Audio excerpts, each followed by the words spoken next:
Let the cat out of the bag. Recess Talk, Episode 2, Time Management and Realistic Goals. Welcome to this deep dive.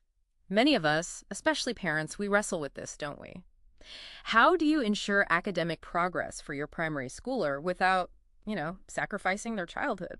Especially with those packed after-school schedules. Today, we're trying to crack the code on managing study time for primary school subjects. We need to factor in those after-school commitments, but also, crucially, rest. Absolutely. And our mission here really is to give you a flexible framework.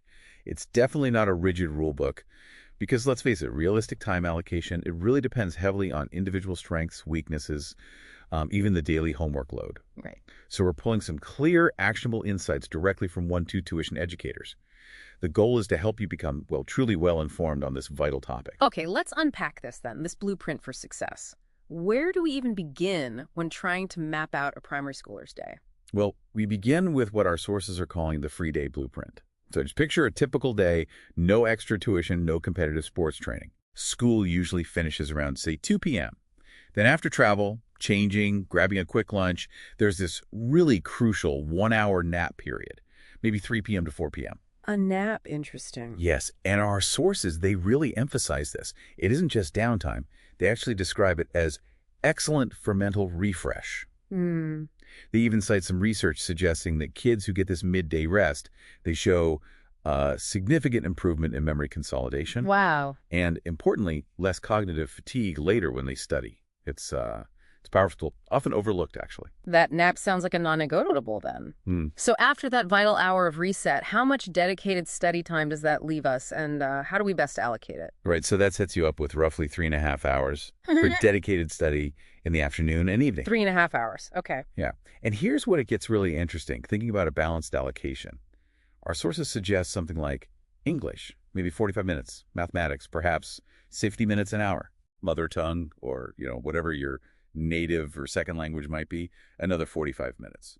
And science, maybe 30 minutes. Okay, that adds up. And importantly, it leaves this valuable 30-minute sort of buffer or review time. Now, this allocation, it assumes things are relatively balanced difficulty-wise. Maths often needs longer, uninterrupted time for problem solving. Right, that makes sense. While science, especially at primary level, might be better with shorter, focused bursts, reviewing concepts, applying them. Okay, so that framework gives a clear starting point. But I imagine what really makes this work is adaptability, right? What happens when, reality hits? A student's really struggling in one area or they just have a mountain of homework. Exactly, and that's the key. This isn't set in stone at all. The framework is designed to be flexible. So if a student is finding maths really tough, that's 60 minutes. Well, it might need to become 90. 90 minutes, okay. Yeah, you maybe pull that extra time from science or from that buffer period. And look, the first priority for any subject's allocated time is always school homework. That comes first. Always the homework. What's fascinating here is how the framework just shifts. If there's urgent math homework that day, well, those 90 minutes are the math homework time. Simple as that. So what does this all mean for those really busy schedules, the days with tuition or sports training? How does this blueprint adjust then? Yeah, good question.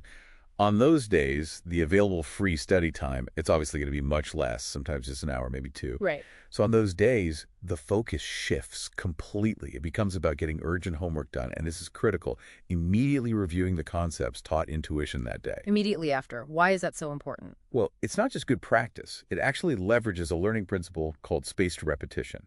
Revisiting information shortly after you first learn it, it dramatically strengthens those neural pathways. Oh, okay. Which means better long-term retention, not just cramming for the short term. So yeah, these days are really about maintenance and consolidation, not deep dives into all 4 subjects. That brings us to a really crucial point about the quality of study time, doesn't it? Not just the quantity.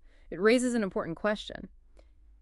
Beyond just logging the hours, how can you make those study hours truly effective? Whether it's a free day or one of those maintenance days. You're absolutely right. It's not just about the hours, but how they're spent. I mean, take something as small as penmanship practice. Penmanship, okay. Yeah, it benefits from consistent, short bursts. You could integrate maybe 5 or 10 minutes at the start or end of a study session, just consistently building that muscle memory. Yeah. But the real key is active revision, instead of just passively, doing homework. Right, just going through the motions. Exactly. You should encourage re-attempting questions you got wrong. And not just to get the right answer, but to really figure out why the mistake happened. Dissecting the error. Precisely. Was it a calculation slip? A misunderstanding of the concept? Did they misread the question?